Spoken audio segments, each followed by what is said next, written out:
दोस्तों, आज की वीडियो में हम तोरू दत्त जी की जो बायोग्राफी है, इसके बारे में जानेंगे। तो दोस्तों, जो तोरू दत्त जी हैं, इनका जन्म हुआ था 1856 में एंड इनकी डेथ हुई थी 1877 में। यानी केवल 21 साल की उम्र तक ये जी थी। और दोस्तों, ये तोरू दत्त जी जो हैं, ये one of the most talented poets हैं in Indo Anglian literature. Indo Anglian literature दोस्तों एक ऐसा लिटरेचर होता है जिसमें जो इंडियन राइटर्स या इंडियन पोएट या पोएटस जो भी होते हैं, वो अपना जो वर्क होता है वो इंग्लिश में लिखते हैं। मीन्स इंडियन जो राइटर्स हैं या पोएटस हैं या पोएट हैं, वो उनका जो वो जो लिखते हैं वो इंग्लिश लैंग्वेज में लिखते हैं। तो ऐसे लिटरेचर को हम बोलते हैं इंडो एंग्लियन लिटरेचर।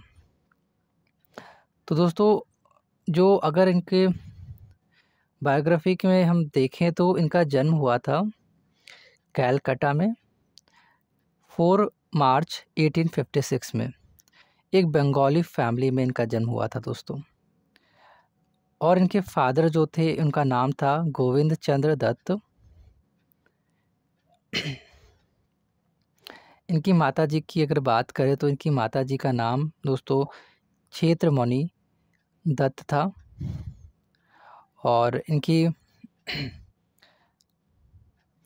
और जो तोरू दत्त जी जो थी दोस्तों, she was Bengali translator and poetess and she wrote in English and French. उन्होंने इंग्लिश और फ्रेंच दोनों में लिखा है दोस्तों। जो तोरू दत्त जी की ग्रैंड फादर हैं, उनका नाम है रसमय दत्त। एंड उनके जो फादर थे दोस्तों और जो उनके ग्रैंड फादर थे, दोनों जन दोस्तों एक बहुत इम्पॉर्टेंट पोजीशन में थे अंडर ब्रिटिश गवर्नमेंट। यानी ये ब्रिटिश गवर्नमेंट के अंडर में इनके ग्रैंडफादर और उनके फादर जी दोनों काम करते थे। आगे देखिए दोस्तों, लिखा है कि इनके जो कज़न थे तोरू दत्त जी के, उनका नाम था रोमेश है, यहाँ पर गलत लिख दिया है, RO है दोस्तों, रोमेश चंद्र दत्त।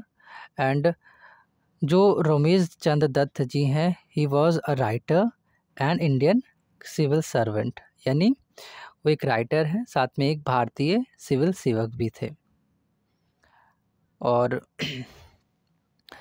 यहाँ पर जो तोरू दत्त जी हैं दोस्तों, उनके जो फादर हैं वो क्रिश्चियनिटी में तब्दील हो गए थे, उनकी फैमिली पूरी। यानी उन्होंने पहले ये लोग इंडियन थे, फिर उन्होंने क्रिश्चियनिटी को अपना लिया था इन 1862 में दोस्तों।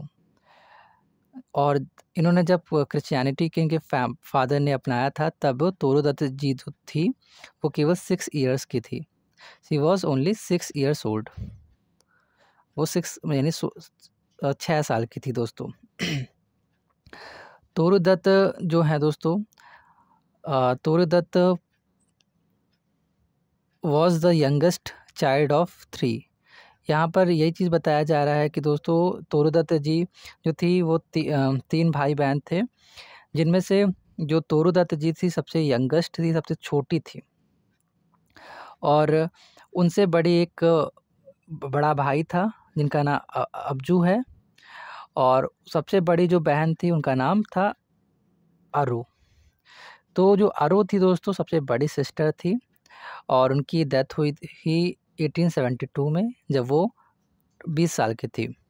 और उनका जो बड़ा भाई था, यानी तोरू दत्त जी का अब्जू, उनकी डेथ हुई थी 1865 में, जब वो 14 साल के थे। और सबसे छोटी थी दोस्तों तोरू दत्त जी। तो सबसे बड़ी उनकी सिस्टर, फिर उसके बाद यानी सबसे बड़ी सिस्टर अरु थी, फिर उसके बाद अब्जू थे, फिर उसके बाद तोरू दत्त जी थी। आगे देखिए दोस्तों, लिखा है कि जो तोरू दत्त जी थी, इन्होंने घर पर ही पढ़ाई करी थी, अपने घर पर ही रहकर अपने फादर के द्वारा, और साथ में जो एक इंडियन क्रिश्चियन ट्यूटर भी थे जिनका नाम था बाबू शिव चंदर बनर्जी। और यहाँ पर इन्होंने घर पर ही रहकर अपने फादर और एक जो इंडियन क्रिश्चियन ट्यूटर थे इनके द्वारा ज्ञान हासिल किया दोस्तों, ज्ञान अर्जित किया। और इन्होंने दोस्तों फ्रेंच, इंग्लिश लैंग्वेज सीखी और अंततः इन्होंने संस्कृत भी सीखी।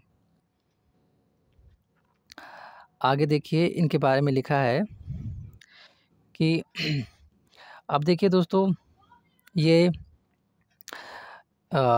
इन 1865 व्हेन दत्त was 13, यानी Toru Dutt was 13 years old, Dutt family left India. यानी जब तोरू दत्त जी 13 साल की थी दोस्तों, तो इनके जो फैमिली थी उन्होंने इंडिया को छोड़ दिया था।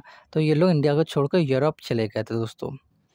तो आगे देखिए लिखा है कि the family spend 4 years living in Europe, 1 in France and 3 in England. यानी जब ये लोग दोस्तों इंडिया को छोड़कर चले गए थे यूरोप में, तो वहाँ पर दोस्तों इन्होंने 4 साल बिताए थे। यानी इंडिया के बाहर जब इंडिया से बाहर चले गए थे तो वहाँ पर ये अब्रॉड में 4 साल रहे थे, जिनमें से दोस्तों ये जो 1 साल था उसमें ये फ्रांस में रहे थे। और दोस्तों फ्रांस में जब ये लोग थे तो वहाँ पर जो तोरू दत्त जी थी, इनको एक अवसर मिल गया था फ्रेंच सीखने का, और ये लोग 3 साल इंग्लैंड में रहे थे। और दोस्तों इसी बीच तोरू दत्त जी ने, मतलब तोरू दत्त जी और साथ में इनकी जो बड़ी बहन है अरू, इन्होंने एक फ्रांसीसी स्कूल में पढ़ाई भी करी थी।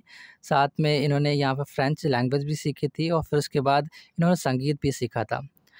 और उसके बाद दोस्तों they also visited Italy and Germany, और ये लोग इटली और जर्मनी भी घूमने गए थे, मतलब वहाँ पर विज़िट किया था। और in 1873 the Dutt family return to Calcutta after 4 years। यानी 4 साल जब हो गए तो 4 साल के बाद जो दत्त फैमिली थी, यानी तोरू दत्त जी और उनकी फैमिली सब लोग आ गए इंडिया वापस। और ये लोग जब आए थे तो तोरू दत्त जी की एज थी 17 years old। She was 17 years old। And दोस्तों इसी तरह से जो तोरू दत्त जी थी, उनकी अगर डेथ की बात करें तो उनकी डेथ हुई थी 30 अगस्त 1877 में, और जब ये 21 साल की थी तब हुई थी, और इनको टीबी हो गया था, इस कारण इनकी डेथ हो गई थी। तो दोस्तों यहाँ पर जो मैंने बात करी है आज, इनकी बायोग्राफी बहुत शॉर्ट में मैंने बताने की कोशिश करी। बहुत सारी चीज़ें हैं इनकी लाइफ में जो मैंने नहीं बताई है यहाँ पर, इसको मैंने बहुत शॉर्ट में समझाने की कोशिश करी है। और इनके अगर वर्क्स की बात करें तो वो है सावित्री, लक्ष्मण पोअम है, सिंधु और प्रहलाद, सीता और साथ में ध्रुव है एक। तो दीज आर सम वर्क्स। और तो दोस्तों ये थी इनकी बायोग्राफी, बहुत शॉर्ट में मैंने बताने की कोशिश करी है। आई होप मैं अच्छे से समझा पाया हूँ। तो दोस्तों मैं मिलता हूँ आपसे नेक्स्ट वीडियो में, तब तक के लिए अपना ख्याल रखिएगा आप लोग।